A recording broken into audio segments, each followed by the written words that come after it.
Hey, what's up guys? Mint City here, back again with another video, and today I'm going to be reviewing Super Glitch Dash on the App Store. Now, what is Super Glitch Dash?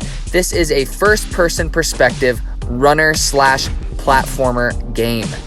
Now, first and foremost, the graphics and sound design. Let's take a look at those. So the graphics are what really initially impressed me with this game.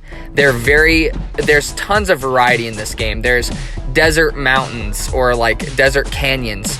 There's sewer plants or like sewage pipes. I don't even know how to describe it. There's just a lot of variety in this game when it comes to the environments that you're seeing. And they're really realistic looking. They look really good. So the graphics are very impressive, especially for an indie developer who made this by himself, as far as I know.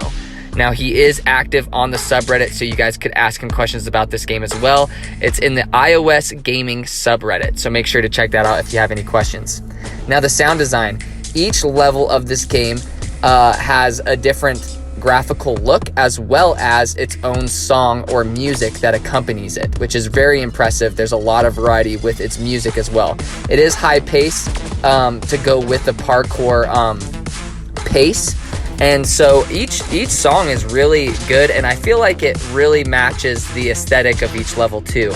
I feel like a lot of thought was put into how this music complements the graphics and looks of each level.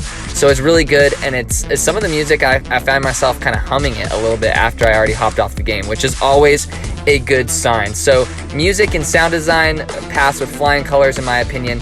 Again, I want to touch on the graphics one more time. Even the menus look very clean and simple. I really liked the menus and how they were organized, which is something that I feel is a lot of the time underrated, and so the menus are really good as well. Now, onto the gameplay. Now, you're going to be running forward from a first-person perspective, and you're running towards a warp gate. It looks like a warp gate at the end of each level. Now, you swipe left and right to move left and right. You swipe down to slide, and you swipe up to jump. Now, that's basically the controls of this game, and you can do any combination of these in rapid succession.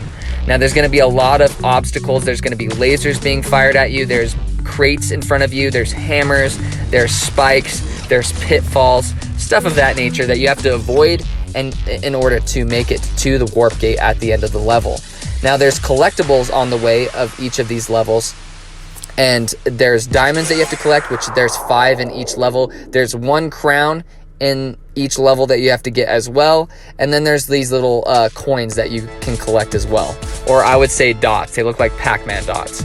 So there's a lot of collectibles that you have to collect in each level. So even if you survive to the end of the level, you need to get these collectibles to 100% each level. It has a very addictive quality to it. I love this kind of stuff. Collectibles that you have to get, really cool. And they're not easy to get. Even in the first level on easy mode, there's multiple difficulties of each level. So there's tons of replay value to each of these levels. Even on easy mode, it's pretty hard to get all of the collectibles, as well as see them or find them, which I really like. It's really cool, very addictive. For perfectionists out there or high score chasers, this is your type of thing that you're looking for, and it's here in this game. Now, the monetization model. This is free to try. There's about 5 levels that you can try out with the easy mode unlocked.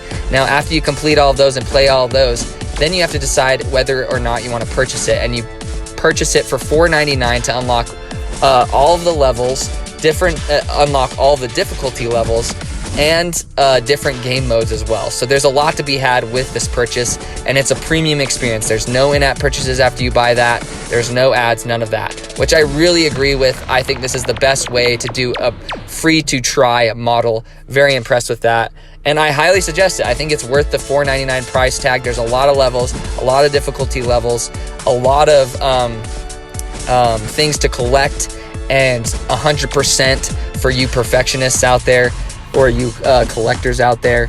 And this has my stamp of approval. I'm very impressed with it. It's a lot of fun, and I highly suggest it. So please leave a like and pop a sub if you guys are new or you enjoy mobile gaming content, because that's all I make on this YouTube channel, or if this review helped you know whether you wanted to make a purchase for this game or not.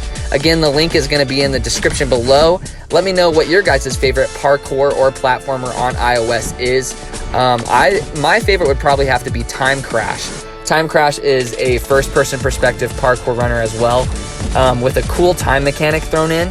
And those of you who have been with me for a long time know that I used to be a writer for TouchArcade.com, and that was my first review I ever wrote for the site. So it's pretty nostalgic playing this one as well, and I think it's super well done. So check that one out as well if you like this vein of game. But anyways, thank you so much for watching, and take it easy.